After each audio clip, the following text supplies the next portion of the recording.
Wasn't long ago, we were talking about elk hunting with a group. This time, it's all about those solo hunters. Our next series covers solo hunting, as well as those of you that may be hunting with others in camp that want to hunt alone. Or you may even be with a partner that doesn't call. And now it's up to you to use those solo techniques when your opportunity knocks. On today's show, it's part of our solo archery series that we'll cover the different solo scenarios: totally solo, hunting alone in a group, using solo techniques with a partner, and we'll talk about reasons for each, as well as solo success versus group success and more. Those topics, along with our ElkBros shout outs and today's EBD segment. So my friends, pull up a chair, adjust your volumes just right, and welcome to Blue Collar Elk Hunting. Welcome to Blue Collar Elk Hunting, brought to you by ElkBros.com, with your host Gilbert Ornelas and elk hunting coach Joe Gilly. You want to hunt elk, and they live to hunt elk. Their goal is to share with you what they have learned grinding it out for over 35 seasons, doing what they love. So come on into camp and set a spell. Welcome to Blue Collar Elk Hunters.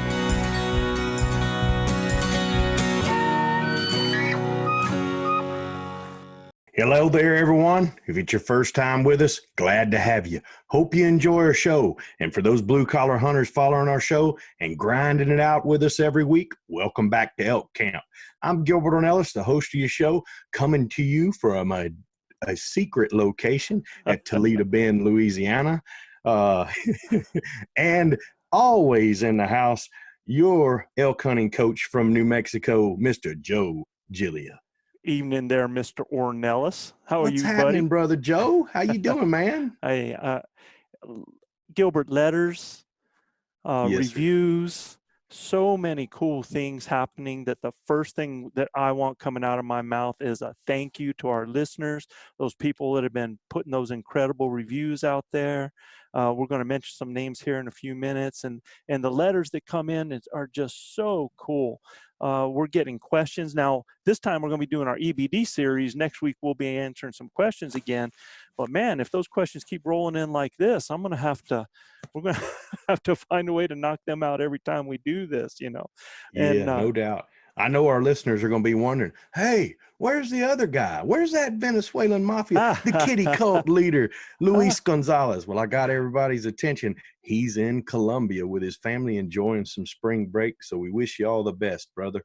Yeah, he's down in South America just enjoying family, man. So that's safe cool. Travels, and make sure you wash your hands, baby. Oh, we even got it on Blue Collar Elk Hunting, man. That's yes, sir. It's all about safety, Joe. It's about my industry safety. And everything. It's all about safety. Y'all wash your hands, people. And on this one, man, I'm representing our look at that brand tonight, he's got man. The brand, boy. He's got the brand, that camo man. hat and the black shirt on. Yeah, or they call it charcoal, I believe. That charcoal, man. Yeah. So I got that, and Luis is on the back, so we're going to make sure we don't show the back of it. His head, man, just I'm telling you, dude, the guy's head is going to be that big. I think he had the first order, and it was like $385 worth of nothing but his shirts, right? So he could send them all to his buddies back home and stuff like that, man. It's like when you get that article in the newspaper, you know, you go buy them out. Hey, look, first article I ever wrote, no lie. I wrote one for the Texas trophy hunters on those cats, on those cougars we killed. Right. And I'm telling you, I bought 30 issues of that thing, you know, when it came out. And what was cool is they actually sent me a copy of the issue ingrained in wood, man. Oh, and that's awesome. It's a really nice plaque where the issues on it in lacquer finished with, you know, on a big plaque of wood, and it's really neat. I actually gave it to my outfitter and Bubba Finstad with West Texas Whitetails, and he has it hanging in his lodge. Yeah. It's If cool. I did something like that, Gilbert, I'd have to like get copies and send them to like my high school English teacher with a note, like, Yeah, buddy. yeah. How's that grammar now? Yeah, So. for sure. One thing I did want to say before we move on here, though, is in one of the letters that I got, and I want to make sure, I want to clear this up real quick, because in one of the letters I got, incredible guy in Saskatchewan, one of our listeners, and in his letter, it was almost like there was an apology because the guy was considered a white collar guy. And, it was almost like, well, I have the blue collar attitude and I might be white. Look, I want to tell all y'all out there, I hope that you understand that that whole thing about blue collar elk hunting it's about an attitude. It's about a realization. It's about a perspective. And all of us in our life have had to make decisions, and all of us have had to do the grind, and all of us have had to work hard at it. And that's the attitude that we're looking for you guys when you're out there in the woods, when you're chasing elk, when you're with your partners, when you're with your buddies. We want you to understand that perspective. And at the same time, part of it is, yes, we are sending a message that, and I hope people have heard this multiple times from me, is I have nothing against gear, but gear should never keep anybody, or the lack of having it, or the ability not to be purchasing expensive gear should never keep anybody out of the elk woods. And that's the message that we try to send, because Gilbert, you and I have two different incomes. Me, you, Luis, we all have different incomes, man. But that does not change how we relate, who we are, our friendships, and it brings an incredible balance to what we're doing right now, because we get a lot of different perspectives. Absolutely. And for the record, okay, guys, I am a blue collar guy, but my business is a white collar guy. Right.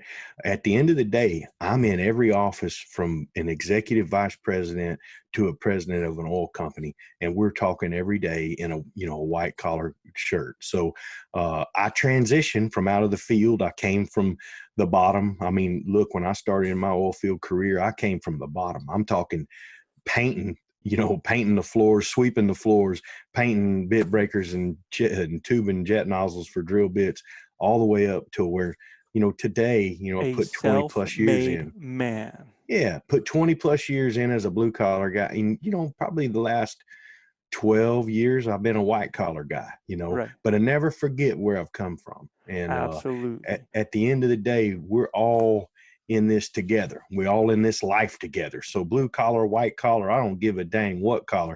At the end of the day, when you look at my collar, it's dark because it's dirty. It's dirty. And that's just the kind of guy I am. Yeah, so, and I don't want I don't want any of you guys out there ever apologizing for the decisions and the things that you've done to make your life, your family's life better. That's not what it's about. But I tell you what, when we're out there in the elk woods, we all look the same. We wear that same collar, and we just get after it and we grind it, man. So you are our grinders, and thank you for being there with us. All right. Yes, sir. Well, Joe, you know what time it is. It's time for our ElkBros shout outs. If you're new to the show, these are just shout outs to a few cities with the most listeners topping our charts this week. That's right. We're going to start with our reviews, man. We're going to talk to those guys. Cool. We're going to throw those names out. I couldn't believe how many I got to say here. Brenton Arnold, thank you very much for your incredible review. Matt Bauer, who I also just sent a hat off to today from Charleston, Illinois. Matt, you're the man. I love this one, man, because this even gets a little bit of advertisement in here. Bully Bull Plumbing, man. Bully Bull Plumbing with a review for us out there. And guys, y'all make sure y'all tell us where you're from so we can give you a shout out there too. Please, we'd like to give you guys this town. And excuse my voice a little bit tonight. I think I got a little something going on, fighting through these allergies and everything. And this next guy, Mike Wilson from Ogden, Utah. Mike is my age, and Mike just left an incredible review with all kinds of kind words, thoughts, and prayers. Just a super individual. Mike, thank you so much. This next name, if I was in the South, the guy would have been Mater, out there. Right, Mater, absolutely. But it's probably Mater Duwild. And I want to thank Mater, I hope I'm saying it right, but if I don't, you know where to find me. Joe at ElkBros.com. Correct it, and I'll get it fixed next time because I want to make sure. Yeah, get at us, brother. Yeah, give me your town, man, and we'll put it in there. Bet. Justin, I don't have your last name, but Justin's out of Northeast Oklahoma with a terrific review. Thank you, bud. Okay, so those are our guys with the reviews that have been coming in.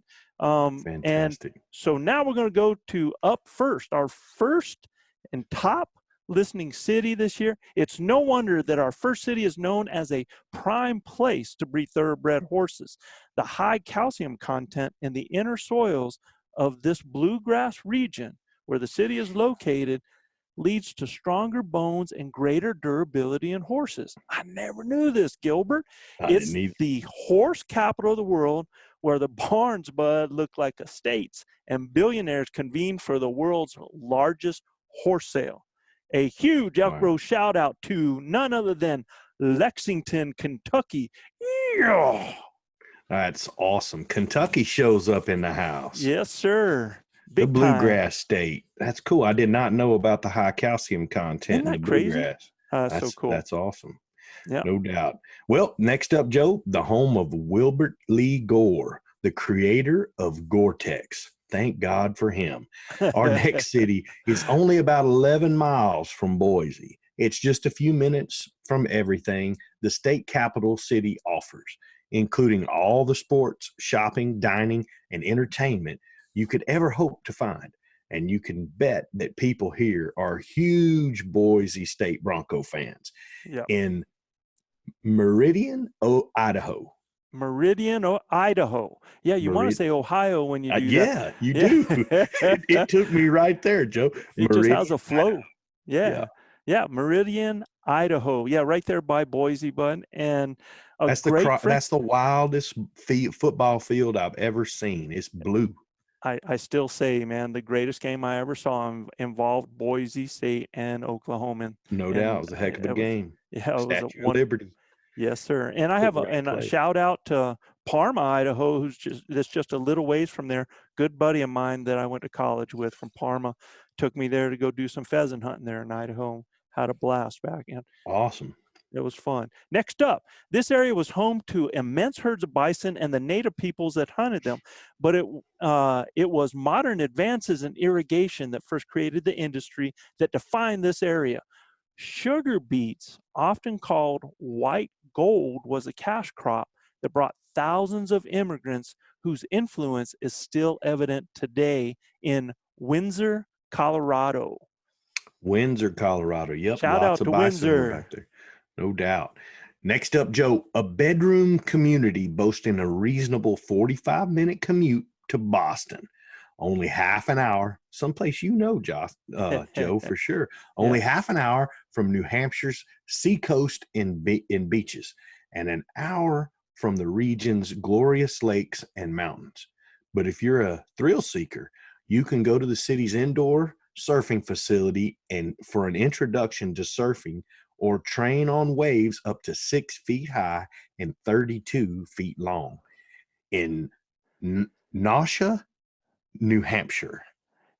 And I'm not sure if it's Nashua. I would say Nashua, New Hampshire. Probably is Nashua, New Hampshire. Guys, it won't be the first time, won't be the last time we butcher it, but we're working at it. No doubt. But, I am an ex-surfer, bud, and I could not believe that in Nashua, New Hampshire, you could go in and surf a 6-foot wave, 32-foot long, because we're heading to Boston, and this is just a stone's throw away. And you got to go do that, Joe. I'm going to go hurt myself. That's what I'm going to do, man. You got to get online, see what the real deal is, and I'd have to go try that. I've never surfed, but I'd go try that.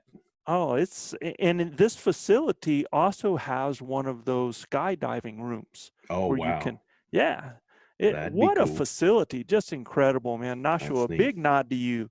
Thank Gilbert, you. last but not least, our next city is famous for being the birthplace of Merle Haggard and for the massive oil patch that drew the Dust Bowl migrants west. And if you like intrigue, some people say this city was also home to a hidden factory where the CIA built its U-2 spy planes before secretly smuggling them to Area 51. Oh man, intrigue, man. Yeah, no doubt. I don't know how you do that in Oildale, California. Oildale.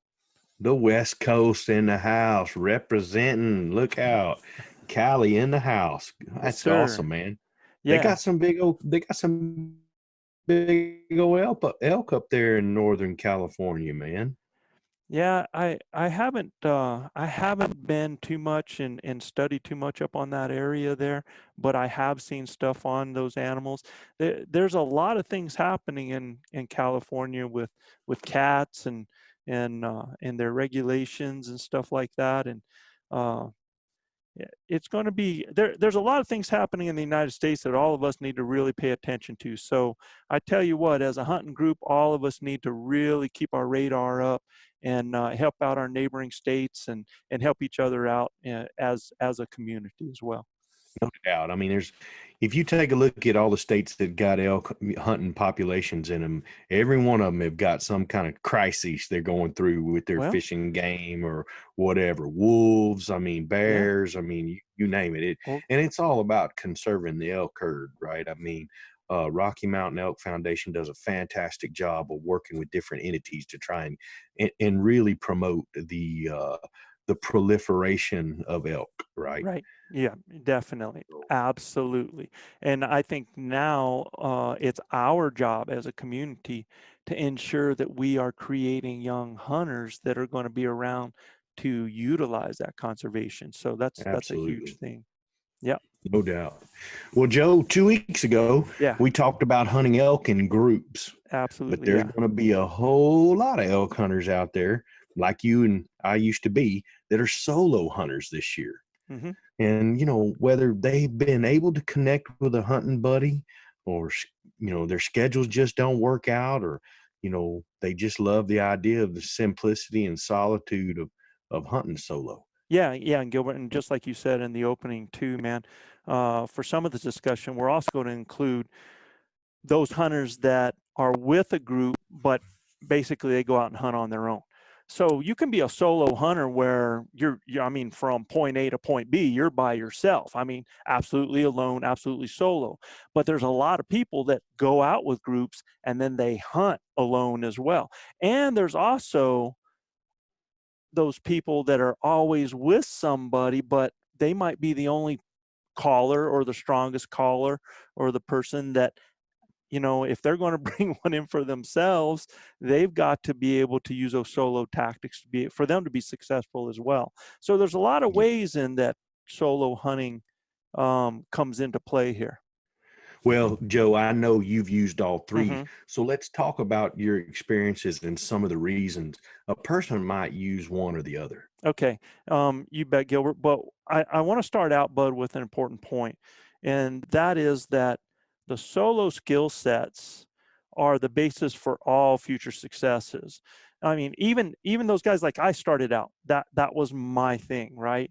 I started out as a solo hunter, and that evolved into being, you know, I had Chav that joined me there, but I still had to use those solo skill sets because Chav just didn't talk elk, and I kind of was his mentor with that. So if I was going to get a shot on an animal, even though I had somebody with me, I was basically going to have to use that, or we were hunting separately, man.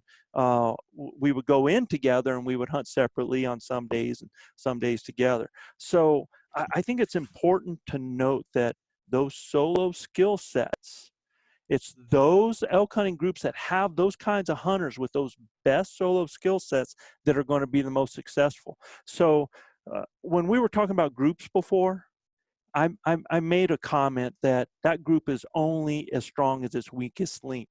And so that's what you got to think about is this too, that if everybody in that group has those strong solo skill sets, and you think about what that's going to consist of, about how you move through the woods, how you move on animals, how you talk, your hunting strategies. If you have that down as an individual, imagine what you bring to the group, man. Okay. Yeah. But going back to your question, man. Okay, so let's cover the first one. Truly solo, and I'm talking about my experiences. That's totally alone. And I remember, Gilbert, my first time out solo was a 10-day hunt. And I can tell you something, man. When you hunt by yourself with nobody else for 10 days, you find out a whole lot about yourself. For sure. Yeah, no doubt. Yeah, man. I mean, think about it. I mean, no other voices for 10 days. And I can tell you, you know, there's times when I know there's some people that talk to themselves. Right. And I can kind of figure why now after being on a solo hunt like that. I can remember having conversations in my mind, but never saying a word for 10 days. And then when I got back in with humanity, the first time I heard people talk, it was weird. I got to tell you, it was different. But that hunt was probably, because it's one of my first elk hunts, some of my fondest memories, man, because I can remember just moving everywhere. You're by yourself. It's all about, you're making, like we said, there's an easy to this because all the decisions are yours. All the success is yours. All the failures are yours. And I can remember one morning, Gilbert, hearing this group of bulls going off in this park and getting down to it. And it was like a symphony. There must have been 6 bulls all around this giant park. And I kid you not, but I sat down by a tree and just sat there and listened. I forgot that I was even hunting. That's how incredible the experience was. You know, I've been there. Isn't that something? Oh yeah, for sure. I mean, I've been there in some occasions where I didn't have anybody with me, and it is crazy. You know, I've hunted mostly with me, but I have had a few occasions where I've been by myself, and just some wild things have happened to me. But look, I'm going to tell you, if you hang around me long enough, wild things are going to happen to you. The girl has a sense of humor when you hunt with me. You know, all of my life I've hunted, you know, by myself or with my grandfather or Right. with some friends and stuff like that. I get more enjoyment nowadays hunting with my son. I used to be a solo deer hunter, right? I love the bow hunt and stuff like that. Now I'm looking for a way to get my son in the stand with me, right? We have double ladders where you can set together and stuff like that. So you can use, he's got better ears and eyes than I do, Joe. So he's an attribute to have with me. But as far as solo hunting, I enjoy the time I get to hunt by myself because you, like you said, 100% find out a whole lot about yourself. And man, you have some good conversations with yourself about your life, right? And just about becoming one with nature. I'm a spiritual guy. People know that. I do a lot of praying and stuff like that when I'm in the woods. And man, I can be a little disconnected from that at times, the way my life goes, and the hustle and bustle. And it really helps me get back to what we call center, you know? So that's one of the reasons I really love hunting solo. Yeah, and you said the word reasons. Let's talk about some of the reasons why. And for each of these that we're going to do, we're going to talk about the reasons and the reasons that a lot of guys end up hunting solo. It could be a bunch of things. It could be that they haven't been able to connect with a hunting buddy. Yeah. You know, I have guys writing letters into us all the time. They say, you know, I want to go out and I'm trying to find a group, man. I'd like, can you guys help me to find somebody that I can hunt with? And so a lot of times, man, you're just out there doing your thing and learning this part of it until you do find that hunting buddy. And I'll tell a lot of you guys that are listening out there, if you just go out on a solo hunt and you get in public land, a lot of times you're going to come across people that you're going to have conversations with, and you're going to meet people. And when you do that, one of my best friends that continue to do things with me in life is somebody that I met out in the woods. We ended up sharing some lunch out there, and the rest of it was history from that point, man. So, you know, those people that aren't able to connect, go out and do it, and eventually that'll come to you. Trust me, it has a way of working itself out. Another reason would be is that this happens a ton. You have hunting buddies, man, and you just can't get schedules to work out because life gets in the way. Vacations can't get off. You know, you got birthdays that happen, anniversaries coming up, a lot of those things, you know, or you have something changing in the job. And Yep. I heard a lot about that now, where there's guys that were in a group, but there's life changes going on, so it affects that hunt for that year. Okay. Sure does. Or you could be that Jeremiah Johnson type there, Gilbert. You know, you just love the idea of the simplicity, the solitude of hunting and being alone. And there, that I totally get that. I've been there. Yeah. Like you said, we understand that, right? Heck yeah. And I'd say another reason, and I think I could have even been part of this as well, is that sometimes you just don't trust others not to screw up your hunt. You're just one Yeah. of those real ultra competitive guys with the capital C, man, that you want to be out there and you want to get it done. And you just, like I said, it's kind of a selfishness in a sense. This is my Hmm. thing. I'm going to do it. I'm just going to depend on me. It's going to be Yeah, me and and that there's crew. nothing wrong with that if Nope. that's what you want to do, you know. That's a profile. For sure. It is a profile, and that's what we're here to talk about tonight, is guys that are going to do it solo. Right. Now, the other type of solo hunter is, like we mentioned, that second group is those people that are solo with a partner or a group. In other words, they like to hunt by themselves, but maybe they want a safety net, or they enjoy the camp camaraderie, man. Getting back to camp and having those laughs and being around the guys and sharing experiences at that point, but they want to still do that solo thing. All good, you know. Yeah. There's a lot of people that do that, and there's benefits in that, because let's say you have a group of 5 guys, man, and you can all go out solo. Now you're hitting different areas, you're covering more ground. In fact, Chav and I always, and earlier when we had some guys in camp, we would do what we call a first day scatter. So I'm going to take an area, I'm going this way, you're going that way, you're going this way, that way. And by that evening, when we got back, we were able to talk about what we found. It was a form of scouting. We got to see different things, right? So we're covering more ground. Other reasons that you might want to be solo in a group is that there's less chance of blowing a situation, like what we talked about with that guy in the first group. There's also opportunity to change it up. You might want to, and me and Chav did this all the time. We would hunt solo at one part of the day, another part we would team up to hunt. And so you have those types of options. And generally those guys that do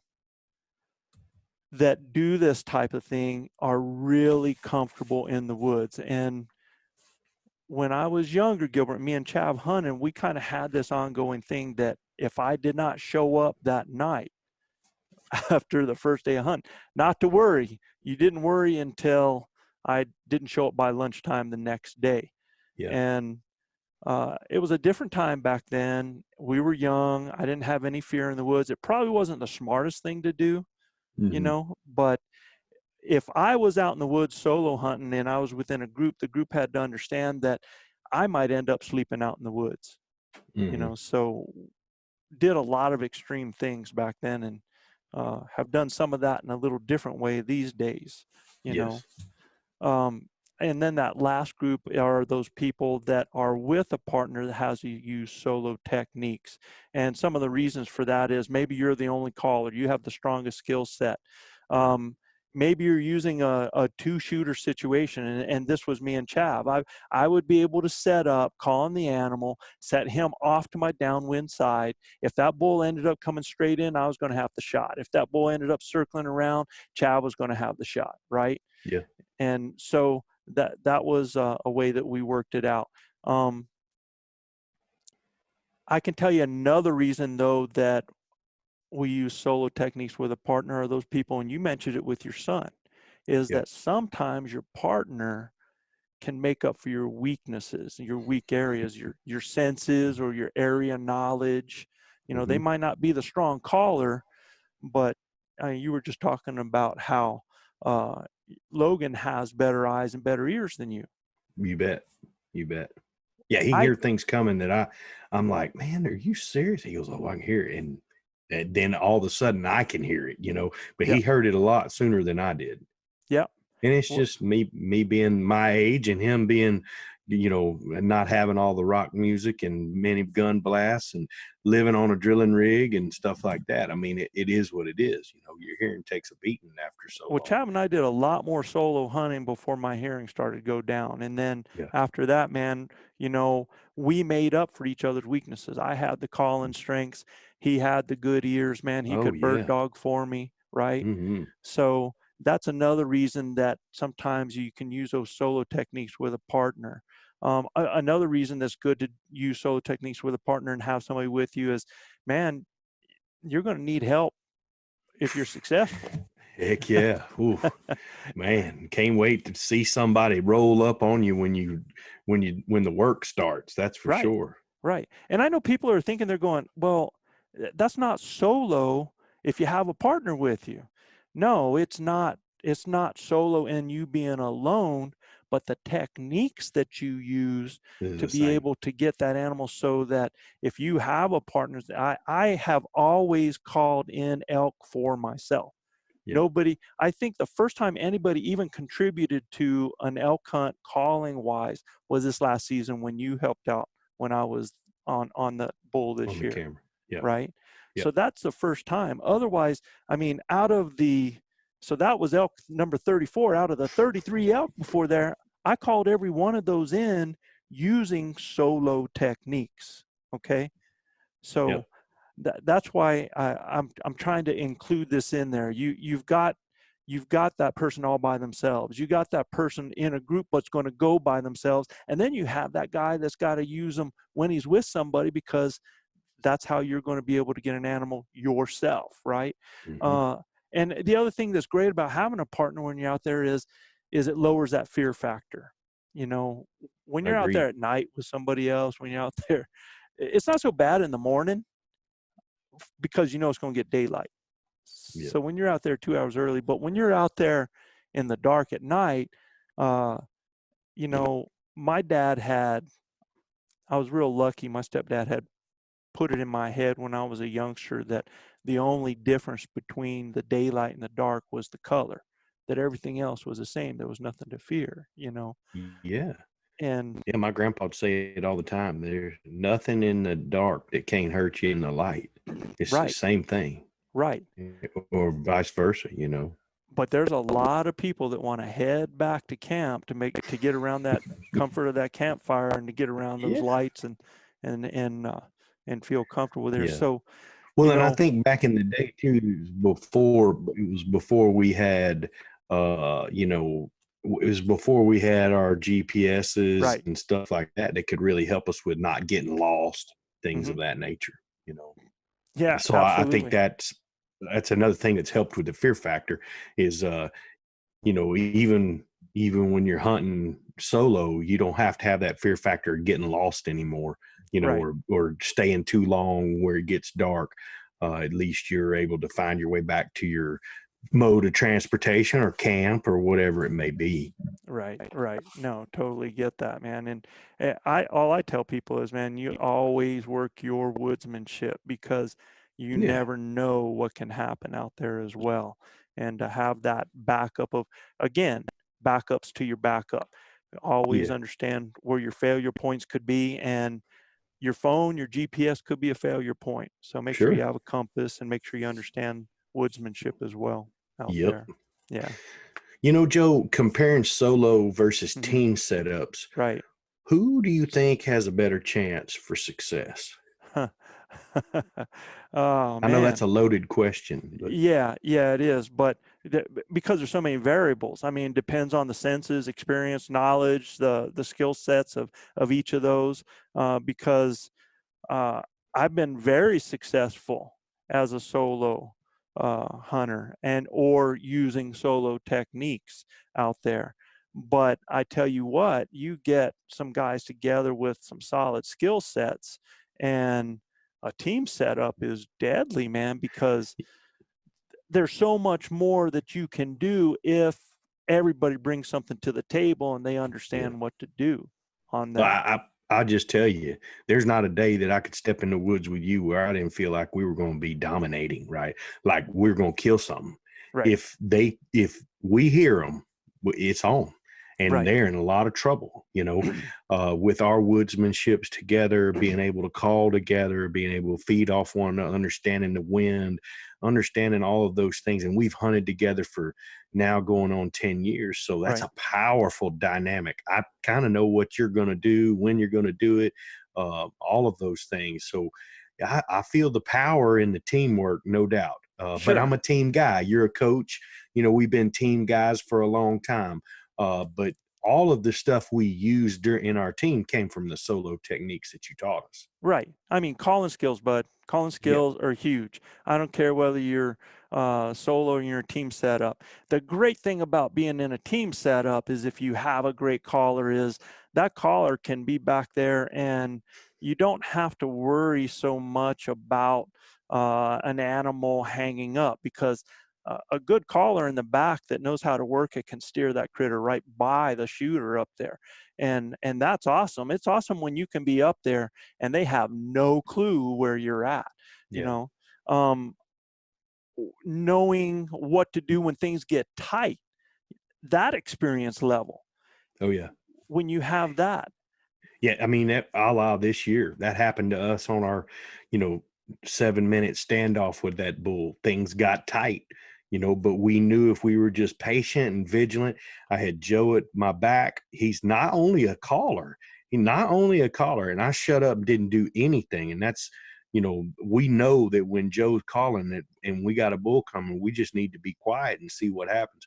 But when that bull kind of hung up on us, we didn't lose our composure. We didn't rush anything either. But it's me understanding that if I'm just patient enough, and I know as soon as that bull makes a decision, what's going to happen is Joe's going to do what Joe does, and Gilbert's got to do what Gilbert's got to do. Right. And it was so perfect. But again, it was because, we knew when things got tight, we knew what each other was going to do, And see, that comes from that experience of being solo and then sharing that and teaching that with other people. And yeah, that same thing that I said about steering, it gets easier in the group because my skill set as a solo hunter, I have to steer animals and I have to make sure that that bull that's coming into me never thinks that I am closer than what I am. I always project so that that animal thinks I'm farther than what I am. And we're going to talk about, this is part one of this series. This is just part one. Guys, we're going to go on from this and we're going to talk about some other things. We're going to talk about having a plan for maximizing your hunting opportunities, what to do when you're successful, about providing a safety net. We're going to talk about the benefits and difficulties next week. And we're going to talk about hunting strategies and calling strategies. This might end up, because we're going into hunting strategies and calling strategies, this might be a 3-part series, Gilbert, because we want to make sure that, here we're talking about, we're still throwing in kind of the group with the solo. And what we want to do is, you guys that are going out solo or are going to use solo techniques or are going to be with a group hunting on your own, we want to make sure that you have all of the skill sets that you need or the thought processes that you need for that to happen. That's our goal out of this series here. But we want you to also see at the same time that solo does not always mean by yourself full time. Okay. Yeah. That is an option, but there are multiple options that you need these skill sets. Okay. A solid solo hunter, bud, can be deadly because there's less of everything to go wrong. There's less scent, there's less sound, there's less movement. I just have to worry about me. I don't have to worry about, God dang up there, get down, Yeah, like, they're not understanding my sign language. Yeah. Por qué no? Yeah, there's some things where you just go, oh, forget it, man.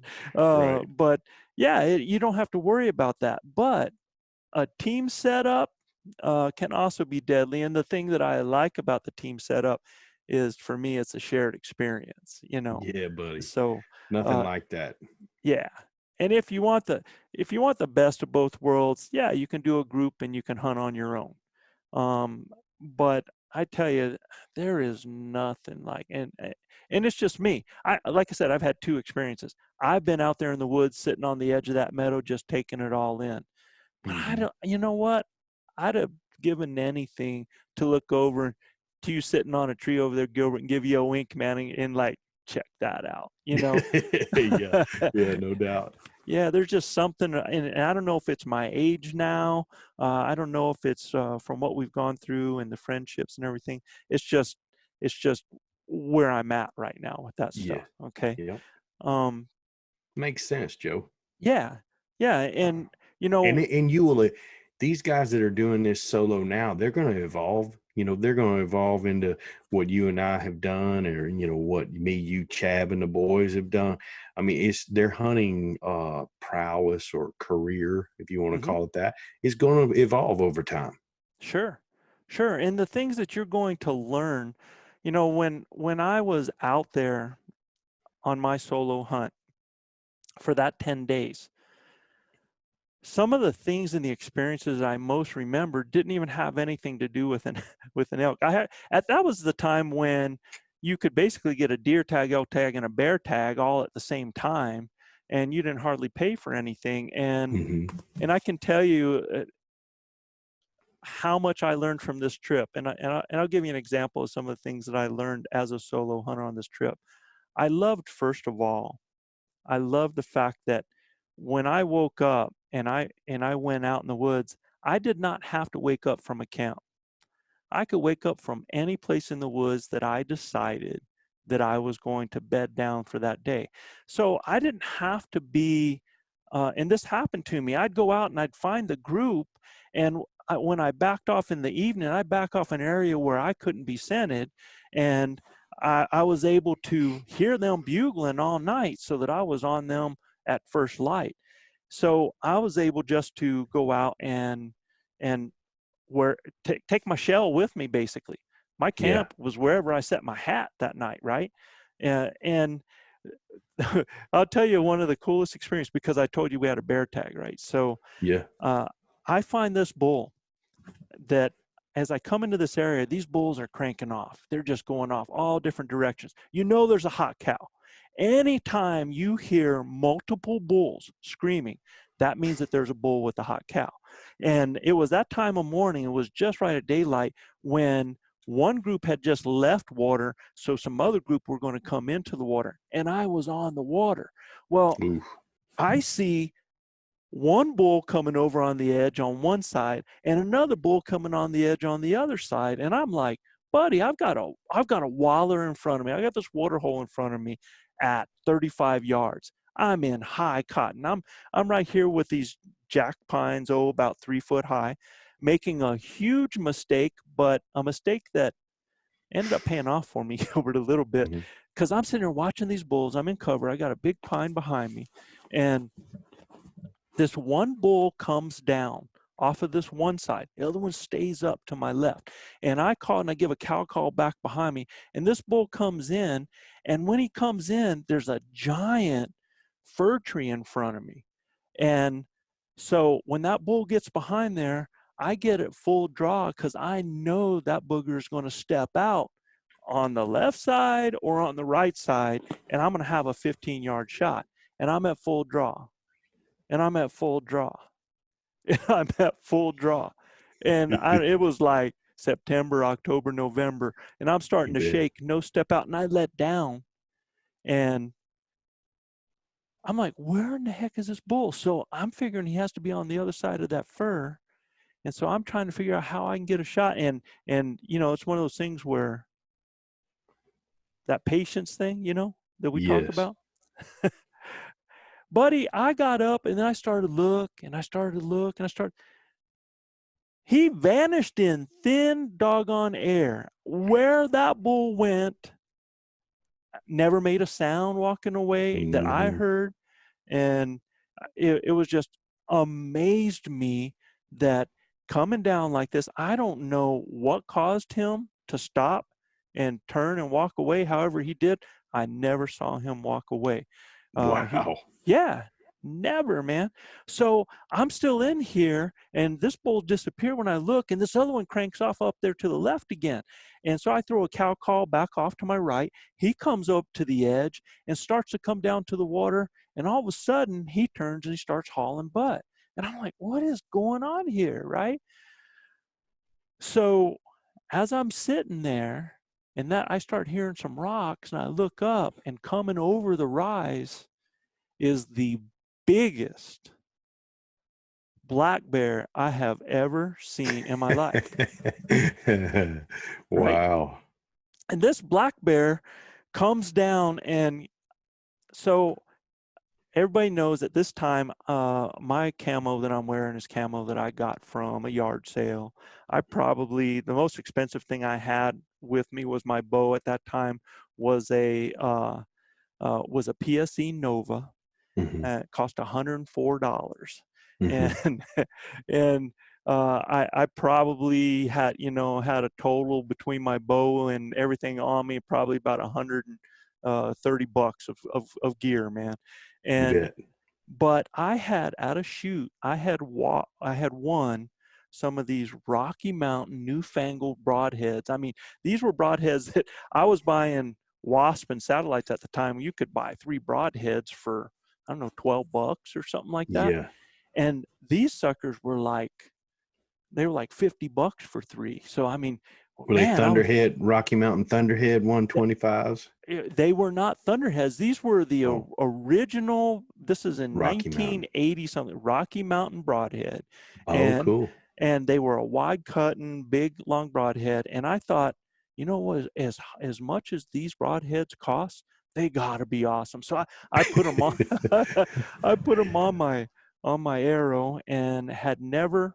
And Gilbert, you talk about this all the time, about you only shoot with your broadheads. Mm-hmm. Well, when you win 3 broadheads, and I know, I follow you, bud. Yeah, you're not going to shoot with them, right? So, but I'm thinking, not man, if you value them. Yeah, and I'm figuring these guys are going to zero right in. They're going to. So I draw back. This bear comes down, goes to the water, is at 35 yards. I pull back. I'm instinctive. I look at my spot. I let fly, and I can see my arrow go, and it swirls just like this. It just planes and goes right over the shoulders of this bear and hits behind him. That bear hears that noise on the other side and turns and starts coming straight at me. At a high rate of speed, Joe, or just walking? No, he is I mean, things rolling from side to side, right? Lord have mercy. Coming straight at me. I've got a little 3-foot jack pine here, one here, and one here. I'm like right behind these little tiny pine trees that are just growing out of the ground. This bear comes to the pine tree in front of me, Gilbert. I can see the hair coming out of the side of the nose. I can see the whiskers that good. That bear comes in, and this is my first encounter ever in my life with a bear, right? You talked about some things coming out the crack of your butt once. Yeah, buddy. Let me tell you, man, I sat there and I grabbed one of them arrows and I had it in my hand, and I said, if he comes through that tree, it's going to be me and him, man. We're going at it. Right. And I watched him turn and walk from that little pine onto the next one and go right by me to the side. Oh, yeah. Oof. Oh, yeah. Bye. Peace. I'm out. I went back to camp, man. I took them friggin' broadheads, put them on a rock, got me a big old rock, and I smashed them son of a guns. I was like, these things ain't no good. I almost bought the farm, buddy. Cost my life, man. Oh man, dude. Yeah, so that was my first experience there, man. So that's hilarious. Yeah. I guess I haven't had many first time solo hunts. There was a time that I hunted, I was actually looking for a bull I'd wounded. And I actually called some bulls in at the time. It was crazy. I must have saw 12 or 14 of the biggest bulls I've ever saw in my life. And the ranch I was hunting on had a draw blood policy like most do. And that outfitter particularly his name was Carl Gamage, one of my best friends. Right.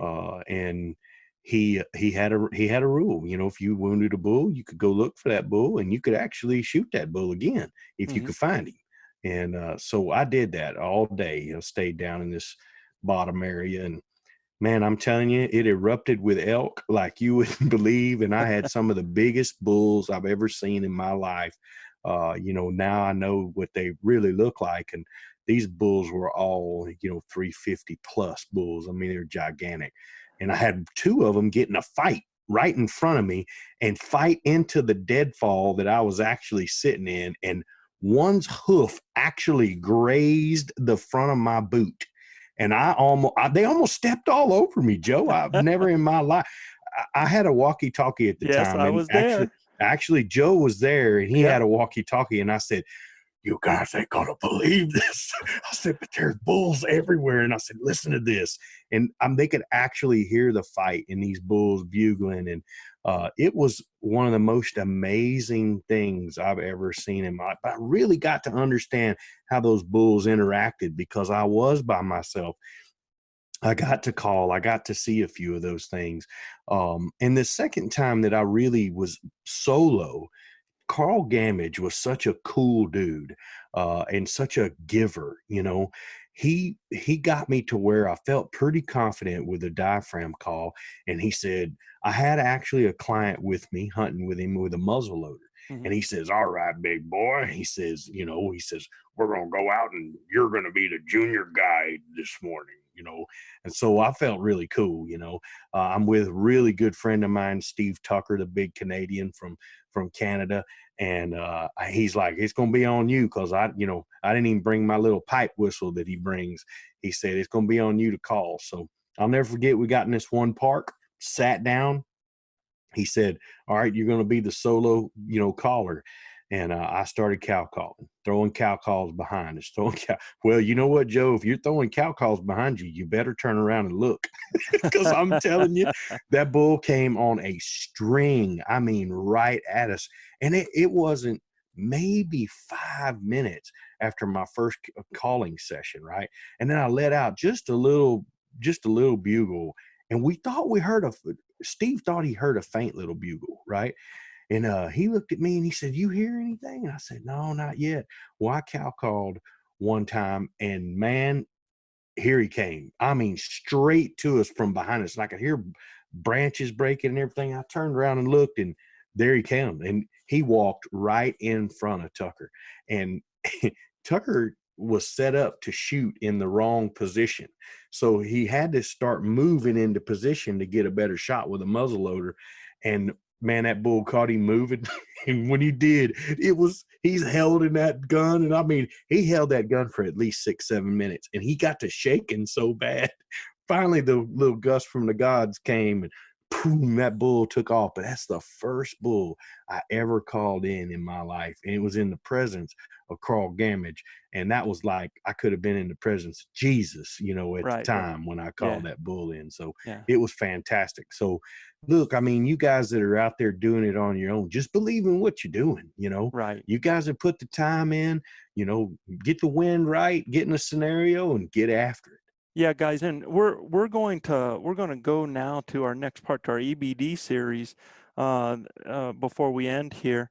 But I want you to know that coming up next on this series, we're going to get to the meat and potatoes of this.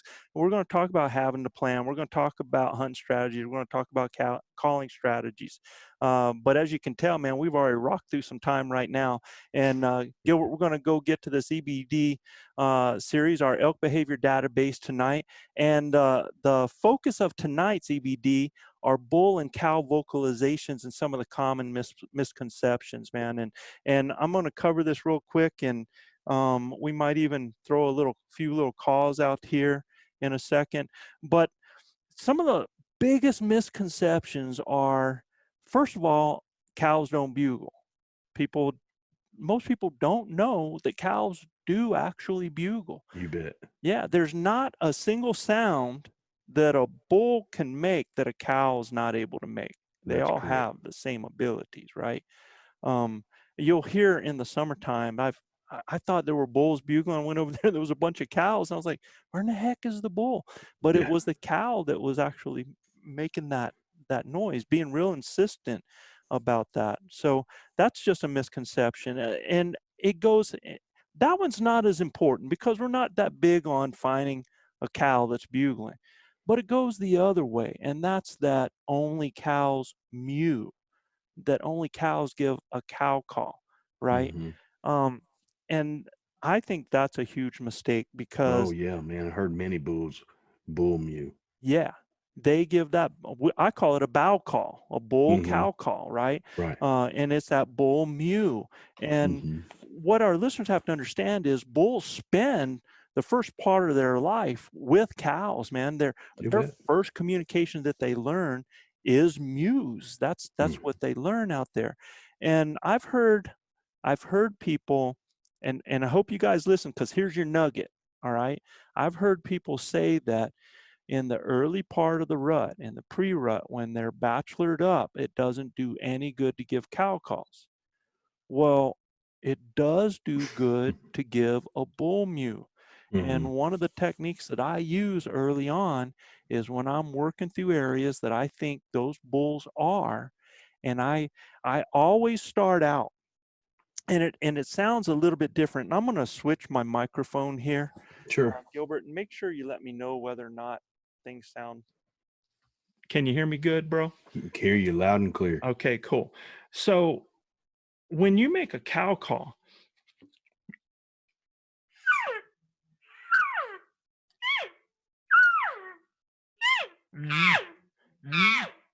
when you make those cow calls, they have a tendency to sound a little different when you're just using just your mouth than when you use your grunt tube. Y'all, let me get this one wet down here a little bit.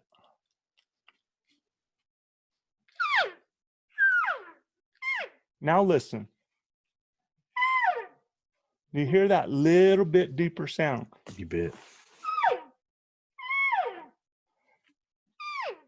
You can hear just a little bit different. When you use that grunt tube, it gives just that little bit of throaty, just that little bit of deeper tone. So my first thing when I go out in the morning, I like to get where I'm looking over and it's early, it's cool, and where that sound's going to carry. And I'm just going to go. That's it. And you'd be surprised. It's sometimes you get a return bugle back, depending on that time of year, but sometimes you get just that come back, right? Yeah. And many times you get that come back. A lot of times that's a bull that's responding back to you. I had a hunt where I got out, and first thing in the morning I came through, I did just that, and I actually got just that one that came back. So as soon as I got that, I'm cutting the distance. I get in, and now I'm doing it behind me because I've cut the distance. Do the same thing. Now I hear, right? You think it's cows. 5 bulls show up. 5 bulls show up and come in, and they're playing, they're doing their thing. They're coming looking and to see if that's another bull, to check them out, right? And I end up shooting this bull at 18 yards. I'll tell you the story. Sometimes it's the most hilarious thing. This bull goes western in front of me doing a rodeo thing, lets me draw and everything while he's getting all crazy. And when he stops, I cow call and he stops broadside. It's over. But I just want people to understand that bow call can be very, very effective early on. Yeah, the bulls are not necessarily interested in other cows, but they are interested in other bulls. Okay. Oh yeah. All right. You bet. The other thing is that a lot of people, another misconception is that the estrus buzz or the contact buzz only happens during the rut. Okay. And that's not the case. That is a call that a cow elk can use all throughout the year. In fact, it's more of a, and when I talk about that contact buzz, that's that.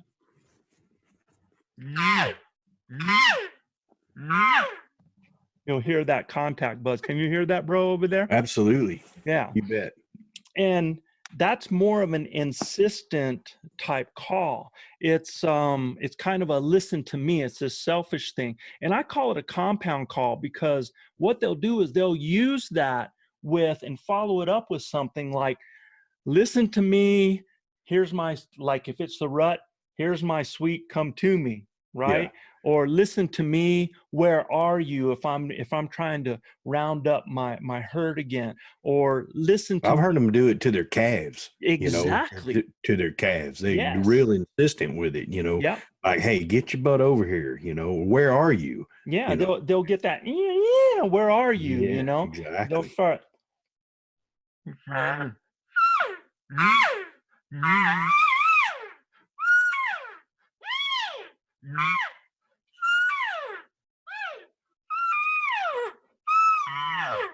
You'll get all those different sounds like that.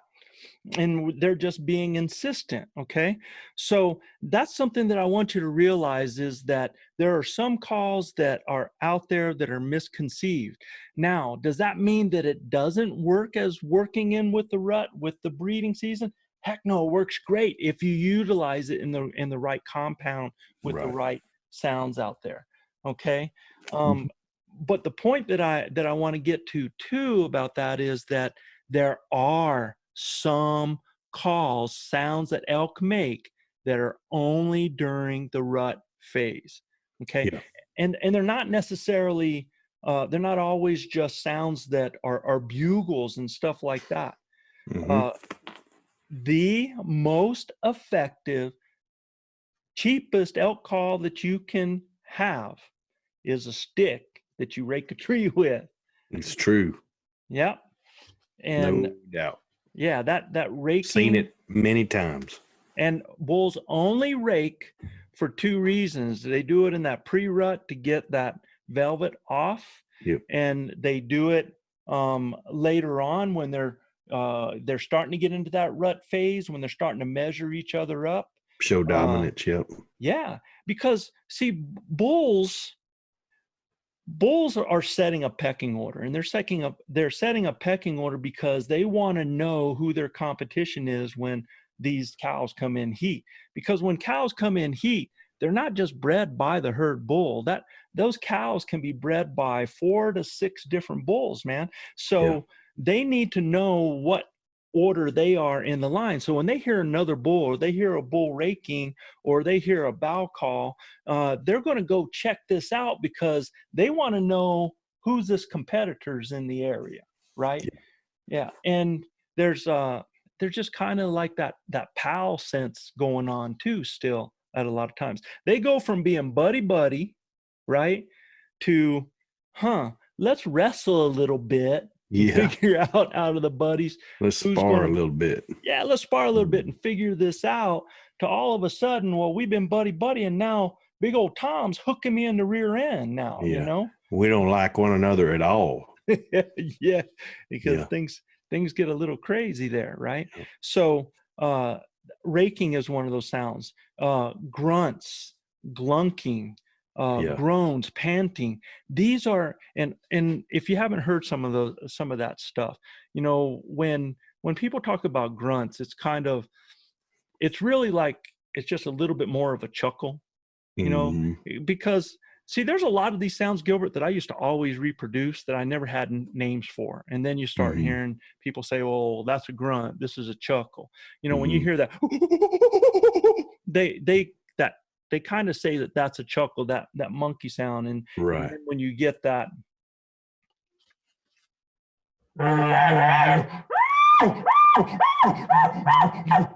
that they say that that's the grunt, right? Okay. Right. Yeah. And I've heard them, that grunt, I've heard them just go, oh yeah. That's it. Just, I mean, they're so wore out. They've been bugling all night, and some of them just don't have much bugle left. It's just a, and see, we kind of, and that you can actually classify down there as like a groan, because they'll do that. Yeah. You know, what? Yes. You know, you just get that out of them, right? Right. You know, and they're just kind of groaning more. In fact, and you know, I've heard that, Joe. I do that a lot of times when I've had one talking to me, and then he goes silent. I've done that a couple times. That man, that'll fire him right back up. You're exactly right, man. Absolutely. Yeah. You've hit the nail on the head. And the whole reason that I'm bringing up these sounds that are only made during the rut phase is because, guys, everybody thinks that they have to challenge a bull in order to get that bull to come in. They know you're there. When you start using grunts and glunking and groans and panting, those types of things, and panting's kind of like,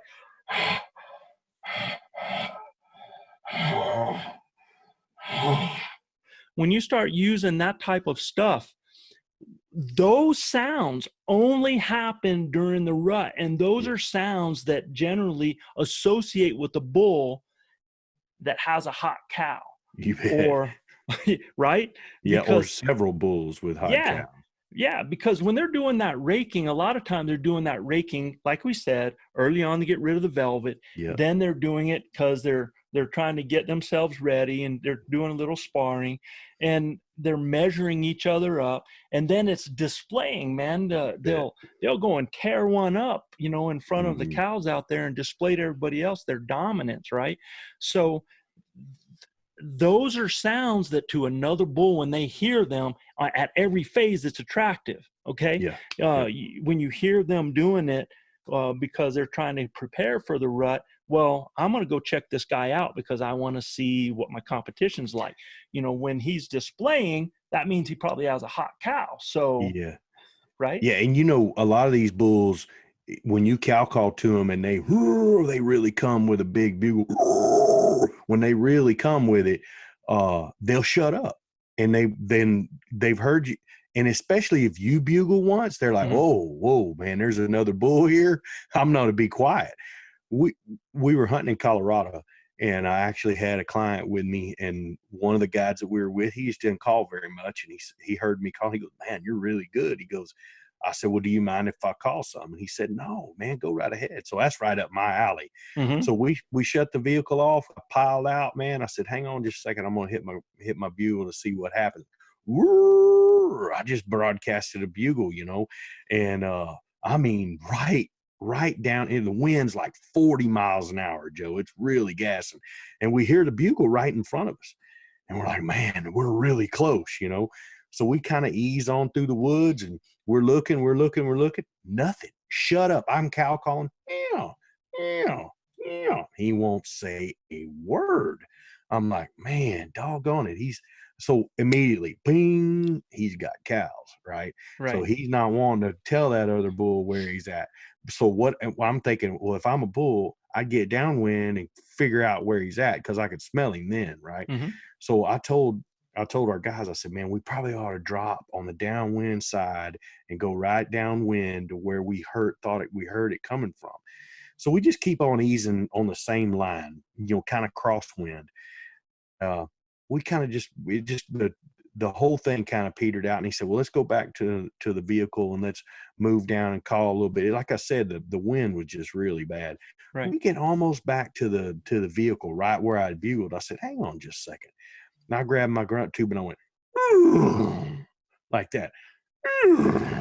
And man, I'm talking right freaking below us, dude. I'm talking right below us. And he was there the whole time, but we just walked right by him. Right. And when I cow called, he shut up, or when I bugled, he shut up because he did not want me around his cows. Right. Big old 5x5, an old bull, right? Right. So we actually bail off. And when we bail off, we got the wind, the whole 9 yards. We pop over this little ridge, and there he is with 15 cows, man. He's standing right in the edge of an opening, and he's looking for that bull, man. He's standing there, and he's looking like I'm guarding my investment right here. This is mine. Ain't nobody else getting it. And so I learned so much about that little groan. That groan told me that, hey, when they want to shut up, if you just a little bit, that'll get him fired up going, hey, this is mine. You need to go on, So that was really cool, me learning about and that's a good point because, a lot of people say that an elk does not like to come uphill or they don't want to come straight at you, okay? I tell you what, you start using these sounds that signify a bull with another cow or with a hot cow, those noises. You do the raking, you do the grunts, you do the glunking. And for those of you guys that haven't heard the glunking, I'll give that to you right now. I just take my grunt tube. I like to use a flexible grunt tube for these reasons. And when you do it, you lock it underneath your arm. You don't want it loose. You want it locked. And then on this end, you can.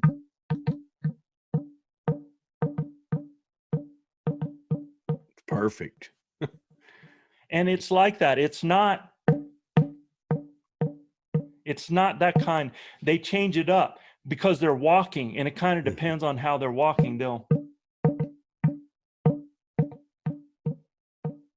kind of get a little different breakup in the rhythm. Some of them a little quicker, some of them a little bit slower when they do that. If you just listen to a glunk, you'll kind of start to hear some of that pattern when they do that. It took me that time that I had all them bulls around me. It sounded like somebody was driving a trailer down a rocky road right below me. And I'm like, what in the world? There are no roads where I'm at, right?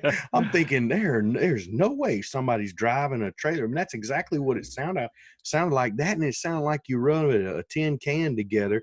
And I'm like, what in the world is it? When he come walking by me at 9 feet, when he come walking by me, he was doing it, and you could see his whole belly was quivering. Right. And he was doing that glunking. I'm like, oh my gosh, that's what that is, you know? Yeah. So it's just about guys getting out in the woods and experiencing these sounds and understanding what they are, and then you being able to produce them in the scenarios that will help you be successful. So that is what I want you guys to understand out there, is that those noises, the raking, the grunts, the glucking, the groans, the panting, there's even some certain bugles that I'm going to talk about here in a second, but those noises, they're low audible noises. So you guys that are hunting in areas that you say that you have issues with wolves, these are the type of noises that you want to be using, because you're not necessarily challenging the bull or him with his cows. You're saying that you are a bull with cows, and that's way more attractive because that's going to bring in satellites. And it's also midday when a bull has bedded down his cows and he knows where they're at, and he hears another bull with a hot cow, he is coming, because now he's got his ladies bedded. He's going to go breed another cow, and then he's going to come back, or he's going to go get those cows from that other person. Monogamy does not exist in the elk herd. And that bull will come uphill and on a line to you. And if you don't believe me, ask Gilbert about his bull that came in this year. I mean, straight up the hill, straight on a line. And it wasn't about challenging him. It was about setting up a scenario, given the storyline of another bull that had cows, a hot cow with him, and had no concern of him. He was just concerned with tending his cow that he was going to breed. And that bull just could not take that, man. He just couldn't take it. He's heading up for that. Yeah, and y'all stay tuned, because Joe's going to have some really cool footage of that pretty soon. I know Joe's been working with it. Joe's had a lot of other things going on, but I know he's got some really killer video from our hunt last year that he's going to be able to share and show that content, because that's. And I think it's going to come out a time when it's going to be a good time to excite people and stuff. And I guess the last calls, the bull and cow vocalizations I want to tell you about are what my niece would classify as the emo bugles. The emo bugles. Yeah. She's a counselor, man. And Lene, that's Chav's daughter, you know, and right. You talk about somebody that has issues, and she refers to, he was all emo on me and emotional. I got you, man. Yeah. He's all emo, man. Yeah. So, and those are those that's those lip balls and that roundup bugles and the challenge bugles. Okay. Right. Those are specific emotion type of calls they're going to emit emotion. Now, I keep having people that ask me, Joe, what do you mean by emotion to your call? All right, here's what I mean. I'm going to give you an example of what I mean. Just listen to this.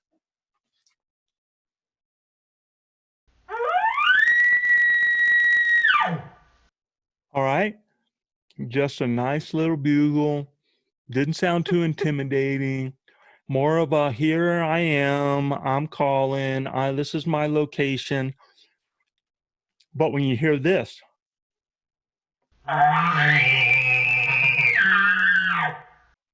when you hear that, that's with feeling. Yeah, you start That's to with feel. juice. Yeah, buddy. You start to feel that emotion happening in there. Anytime you get that voice inflection, and my throat's a little raspy, so I'm having trouble getting that out right now. But that, even on the end, when they,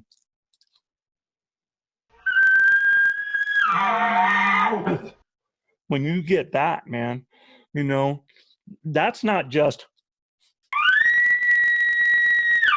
it's just not, you know what I mean? Yeah. It's just that whole different feel to it. Just like Right. you were talking about the groan. Oh, it's deadly in the rut time of the year, man. Yeah. Especially when a bull wants to act like he ain't there, or he came in and he shut up. I mean, it's deadly. Yeah. I've not yet used that at that time when I'm like, where is that sucker? And as soon as I do that, they light it up. Now they may be further away from me or whatever, but they light it right back up because they like, man, I'm over here, bro. You're not getting to what I got, and I'm, this is my territory. And a lot of them will come in and check it out, Yeah. But they're gonna get vocal, and that's the thing is if you know where they're at, then you make a plan on getting there to them. Right. And that's one thing I want to tell you guys too is that emotion, you have to take a temperature of an animal. Do not up your emotion on an animal that has not gotten there. So when you start doing things like a roundup bugle,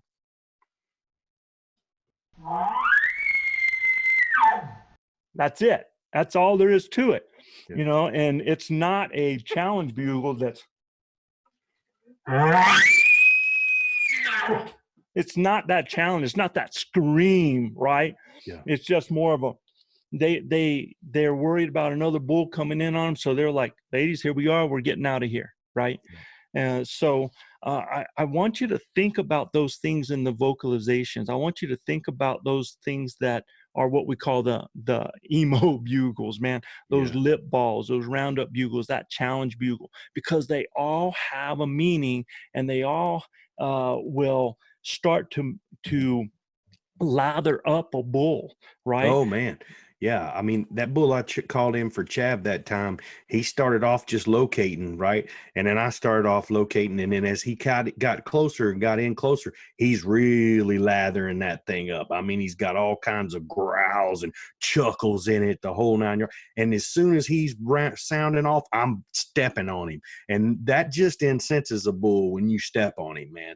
And if you can imitate what he's got going on, oh my gosh. Exactly. It freaks him out. It is a great technique, but I want everybody to realize what Gilbert's talking about right now is engaging the bull. Right. When you start hearing a bull doing lip balls and raking and glunking, it's about a bull that is displaying for a hot cow. So he's not necessarily engaging the bull. Right. He's acting, he's turning his back to that bull and he's saying, forget you. Right. Okay. So that's kind of where I wanted to go with that elk behavior database tonight, Gilbert. Solid content, Joe. Y'all got it straight from the bad himself, right? So you got it straight from the elk hunter's mouth. I'm telling you, that was so awesome. And that's the kind of content that's fixing to come up, guys. Listen, if y'all like what we're doing, please subscribe, rate, and review. You got to go to Apple Podcast or iTunes to review us. And y'all can check out more elk hunting content at ElkBros.com. Always, listeners, if you guys would like your questions answered on our show, please send your questions to info@ElkBros.com. We're getting more and more. And guys, we appreciate it. We read everyone. We answer everyone. Every one of them. I mean, we can't thank you guys enough. We're passionate about elk hunting, and you solo guys that are going to go out there, this content that you got tonight, just a little bit of that stuff that you're going to do during the rut is going to help y'all tremendously about being successful and being able to close the deal and have those bulls communicate and those cows communicate with you as we go forward. One thing, Gilbert, before you close out, just a reminder, if you have not gotten a response from us, please check your spam, because a lot of times our emails will end up in there. Okay, there's still people in our elk camp that haven't opened up our emails that we send every week, and I know that they probably have them in their spam. Okay, no doubt. And Joe, quick update on Chav. Last chemo, bro, on Monday. Now it's all about getting through this last part of it and relearning to walk, man. And my brother's working hard. He's awesome. No doubt. A little update on my brother Tony. Got released from the hospital, is back home doing some occupational and some speech therapy and stuff like that. I'm actually at his camp. God bless him and his family. All the prayers and all the love have been felt. We thank y'all so much for everything that y'all do for us. We're glad to give back. Husbands, please kiss your wives. Wives, kiss your husbands. Hug your babies. Keep your broad head sharp and your powder dry. And we'll see you next week right here on Blue Collar Elk Hunting. Peace, peace. Peace, brother.